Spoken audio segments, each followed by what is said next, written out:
హత్యలు చేసినప్పుడు ఎన్కౌంటర్ చేయమని ఎవరిని అడగరు. ఇప్పుడు మనకి అతనుడు భగీరథని ఎన్కౌంటర్ చేయమని ఎవరిని అడిగారా? ఎవరు అడగరు. భగీరథ ప్లేస్లో ఒక మామూలు కుర్రవాడు ఉండి అలా చేస్తే వాడిని ఎన్కౌంటర్ చేయండి, చంపేయండి అని వీళ్ళు కూడా అడుగుతారు. సో అందువల్ల ఆ యాంగిల్లో ఏమైనా జరిగి ఉండే అవకాశం ఉంది ఒకవేళ వీళ్ళు చెప్పేది నిజమైతే. రెండవది, తల్లిదండ్రులకి చాలాసార్లు ఎక్కువ లాస్ట్ తెలిసేది పిల్లల గురించి ఎవరికంటే తల్లిదండ్రులు కానీ ఒక సామెత ఉంది.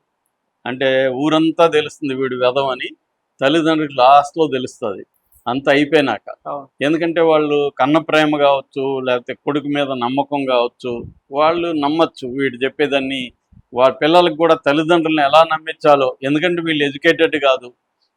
ముఖ్యంగా మనకి ట్రైబల్, ఈ లంబాడి లాంటి వాళ్ళనే కాదు, ఎవరైనా ట్రైబల్ కానీ కింది స్థాయి వాళ్ళు, అంటే ఫస్ట్ జనరేషన్ చదువుకున్న చోట ఏమవుతుందంటే పిల్లలని వాళ్ళు ఒక చిన్నప్పుడు అయితే కొంత కంట్రోల్ చేయగలరు, అర్థం చేసుకోగలరు. ఏజ్ పెరిగే కొద్దీ పిల్లల ప్రపంచం వేరైపోతుంది, వీళ్ళ ప్రపంచం. వీళ్ళు ఏదో కష్టాలు పడి పిల్లల్ని చదివించాలని డబ్బుల వరకు ప్రొవైడ్ చేస్తారు, కానీ వాళ్ళు ఏం చేస్తున్నారు, ఎక్కడ ఉన్నారు, వాళ్ళ ప్రపంచం ఏంటి, అవన్నీ వీళ్ళు కంట్రోల్ చేయలేరు. వాళ్ళకున్న లైఫ్లో అటువంటి వెసులుబాటు కూడా ఉండదు. వాళ్ళు కష్టపడాలి, పని చేయాలి, పిల్లలకి వేళ్ళు లక్షలు కట్టాలి. సో దీనికి వాళ్ళు ఎక్స్ట్రా పని చేయాలి. అందువల్ల మనకి ఎక్కువగా ఆత్మహత్యలు ఈ ప్రొఫెషనల్ కాలేజీలో చూసినప్పుడు కూడా ఈ బ్యాక్గ్రౌండ్ నుంచి వచ్చిన పిల్లలే ఎక్కువగా ఆత్మహత్యలు చేసుకోవడం కూడా మనకు కనిపిస్తుంది. అలాగే క్రైమ్లో కూడా వీళ్ళు ఎక్కువ ఉంటారు, ఫస్ట్ జనరేషన్ పిల్లలు. వాళ్ళకి ఎందుకంటే వాళ్ళకి ఫస్ట్ ఓపెన్ అప్ అవుతారు వాళ్ళు, మిగతా వాళ్ళ మోడర్నిటీ తీసుకొస్తున్న కన్జ్యూమరిజంతో ఐడెంటిఫై అవుతారు. ఫోన్లు కావాలి, బైకులు కావాలి, ఎంజాయ్ చేయాలి లైఫ్ని, కానీ దానికి తగిన డబ్బు వాళ్ళ ఇంట్లో వాళ్ళు ప్రొవైడ్ చేయలేరు. అప్పుడు వీళ్ళు అడ్డదారులు తొక్కడం అనేది, ఫ్రెండ్షిప్ ఎవరి ద్వారా అలవాటయ్యి అడ్డదారులు తొక్కడం అనేది జరుగుతుంది. అటువంటి అడ్డదారులు తొక్కారని ఎస్పీ శరత్ చంద్ర పవార్ చెప్తున్నాడు. వీళ్ళిద్దరూ వీళ్ళకున్న అలవాట్ల వల్ల, ఫోన్ కావచ్చు, మందు తాగడం కావచ్చు, వన్ మంత్ బ్యాక్ గోవా పోయి ఇచ్చాడని చెప్తున్నారు. అవన్నీ వీళ్ళకి తెలియదు అంటున్నారు వీళ్ళు.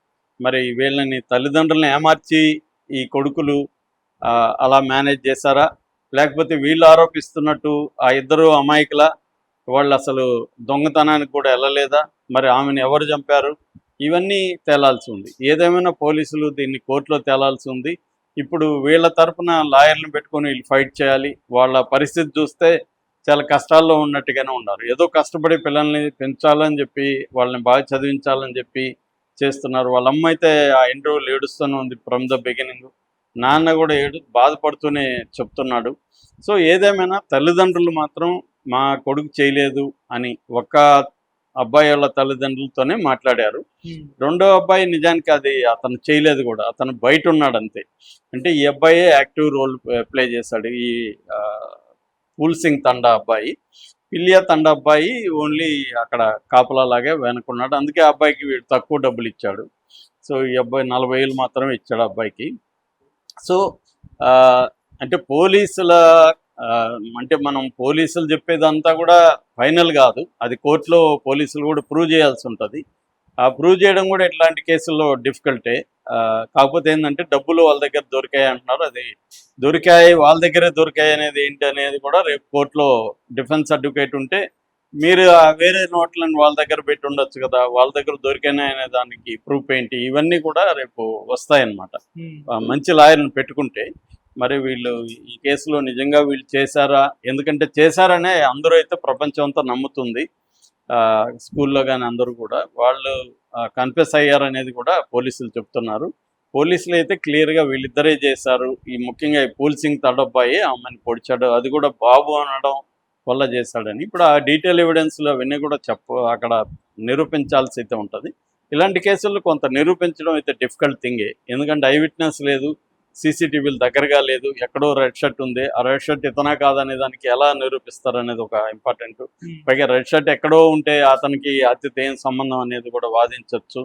కాబట్టి ఇది డిఫికల్టే ఏమైనా. కాకపోతే వీళ్ళు కొట్టి కన్ఫెస్ చేశారనేది ఇప్పుడు తల్లిదండ్రులు చెప్తున్నారు. అది కూడా నమ్మే విధంగానే ఉంది, ఎందుకంటే మనకి చాలా కేసుల్లో కొట్టడం అనేది కామనే, వాళ్ళని తీసుకొచ్చి కొట్టి కన్ఫెస్ చేస్తారు. కాకపోతే ఈ కన్ఫెషన్ అనేది రేపు కోర్టులో నిలవదు. కోర్టులో ఈ అబ్బాయి ఒప్పుకోవాలి, జనరల్గా వీళ్ళు ఒప్పుకోరు ఎలాగూ. సో మరి తల్లిదండ్రులు కత్తితో పొడిచాడు. ఈ పిల్యాతాండాలో ఉండే అబ్బాయి బయట ఉన్నాడు. ఆ అబ్బాయి సహకారమే, చంపింది మాత్రం పుల్సింగ్ తాండా. సో నిన్న కొంతమంది మీడియా వాళ్ళు పుల్సింగ్ తాండా వెళ్ళి వీళ్ళ తల్లిదండ్రుల్ని బంధువుల్ని కలిశారు.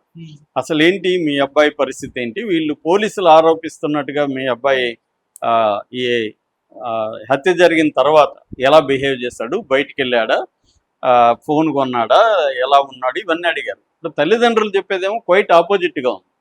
వాళ్ళు ఏం చెప్తున్నారంటే మా పిల్లవాడిని ఫస్ట్లో మేము హైదరాబాద్లో చదివించాము, దాని తర్వాత అక్కడ సరిగా లేదని ఇక్కడికి తీసుకొచ్చాము, ఆ మేడం మాకు ఎంతో హెల్ప్ చేసింది, మా పిల్లోడి పట్ల కూడా చాలా శ్రద్ధ అవన్నీ చూపించింది. తర్వాత చిన్న ఫోను పెట్టుకున్నాడని చెప్పి అతను హాస్టల్ నుంచి తీసినప్పుడు కూడా నేను వెళ్ళి మా వాడిని నేనే కొట్టాను, ఇవన్నీ చేయొద్దురా అని చెప్పి చేశాను. మేడం అయితే మాకు హెల్ప్ చేసింది, కానీ మా అబ్బాయి నమ్మట్లేదు, ఆ సీసీటీవీలో ఉన్నది కూడా మా అబ్బాయి కాదు, మా అబ్బాయి అని చెప్తున్నారు కానీ అది క్లియర్గా లేదు, మా అబ్బాయి అని చెప్పడానికి ఏమీ ఆధారాలు కనబడలేదు. తర్వాత హత్య జరిగిన రోజు కూడా మా అబ్బాయి ఆ బాడీని చూడడానికి వెళ్ళాడు, అందరితో కూడా ఫ్రెండ్స్తో కూడా వెళ్ళి చూసి వచ్చాడు. దాని తర్వాత 5 రోజులు హాలిడే ఇచ్చారు. 5 రోజులు మా అబ్బాయి ఎక్కడికి పోలేదు, ఇంట్లోనే ఉన్నాడు. తర్వాత వీళ్ళు ఎక్కడికో ఫ్రెండ్ పిలిస్తే 5వ రోజు వెళ్ళాడు, అప్పుడు వీళ్ళు పట్టుకున్నారు. దాని తర్వాత మేము పోలీస్ స్టేషన్కి వెళ్తే మా అబ్బాయి ఏడుస్తున్నాడు, నన్ను విపరీతంగా టార్చర్ పెట్టారు నాన్న అని ఏడ్చారు నాతో. సో టార్చర్ పెట్టి ఇతన్ని ఒప్పించారు అనేది వాళ్ళిద్దరూ చెప్తున్నారు. అంటే మా అబ్బాయి అలాంటి వాడు కాదు, మా అబ్బాయికి మందు అలవాటు అసలు లేదు, కానీ పోలీసులు మందు అలవాటు ఉంది, ఫోన్ కొన్నాడు అంటాం, ఫోన్ కొనలేదు, మందు లేదు, మా అబ్బాయి దగ్గర అటువంటి డబ్బులు కూడా అంత డబ్బులు ఏం పెట్టుకోలేదు, అవన్నీ వాళ్ళు చెప్తున్నారు.